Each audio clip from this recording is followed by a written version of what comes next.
Andaresok Sumila wadon ngine Kongas adining kusuma Memayu harajaning negeri Kraitanan dineledo Kasekan kapada Ning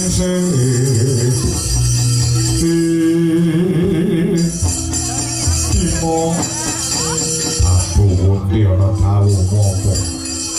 Dina samanggo jeneng sira wis kelakon ngentasake para warga ning negara Ngikacakra wis bisa ngrasani urip kanthi merdeka kang sejati ya isih ana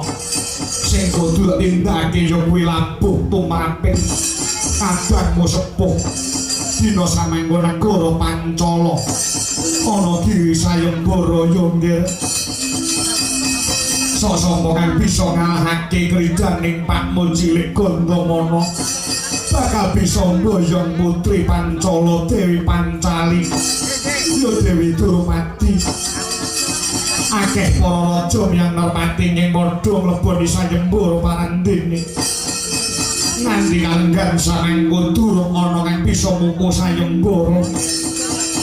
kowe melu sayembara yen kowe menang putri boyongan saka negara Pancala paringna kelawan kadangmu sepuh Puntadewa sang Wijangangka ya ngestake dawuh Prabu Kunti Taribrata dina samangko aku njaluk pamit njaluk pangestune